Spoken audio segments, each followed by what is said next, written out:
All right, guys. Welcome to the third Friday update. Um, I guess I might as well start off. There wasn't a huge bunch in the news this week, but I wanted kind of to dedicate part of the update to something else. First off, there was a Republican presidential debate this last week, and it was co-hosted by the Tea Party Express on CNN, and essentially all the candidates slammed and got on Rick Perry. Uh, Part of the reason he had a federal mandated thing to so that 12-year-old and 13-year-old girls would have to get a vaccine against HPV, which eventually becomes cervical cancer. And they said it was government overreach. Michelle Bachmann said that it caused mental retardation in a girl, and that has been refuted by many scientists. But big news, as far as concerning my interest, this upcoming week, the United Nations will be meeting in the General Assembly, and the nation of Palestine will be going up for a bid to be a state.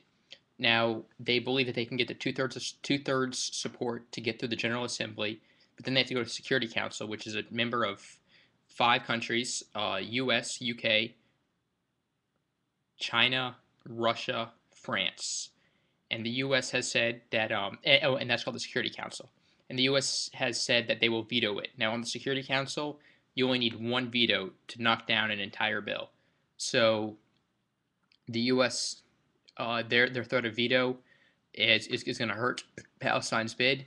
But in just a day or two ago, they signaled that they may abstain from the vote, which is great news. Also, I said I'd be doing a 9/11 video of my memories, and I didn't do that. I was really busy, so I may as well do it right now. Um, I remember sitting in my third grade class. I was sitting on the right side of class, kind of in the middle of the classroom, and a teacher's assistant came in, and his face was red, and it contrasted his white button-down shirt, and he was crying, and he came to my teacher and said, "I need to talk to you." So they left the class for like 20 minutes, and she came back in crying and said the World Trade Centers have just been hit by airplanes. And she might have said something about the Pentagon too. I don't remember what time it was. She brought us back to the back of the class, and we talked about it. And I remember she was like one of the only teachers in the school not to put on the images that were playing on the TV from the day. So we were lost. And it was not a fun day. Even though I was thousands of miles away in a classroom in South Florida, I remember the horrible fear that went through my mind that day, and I will never forget the events of that day.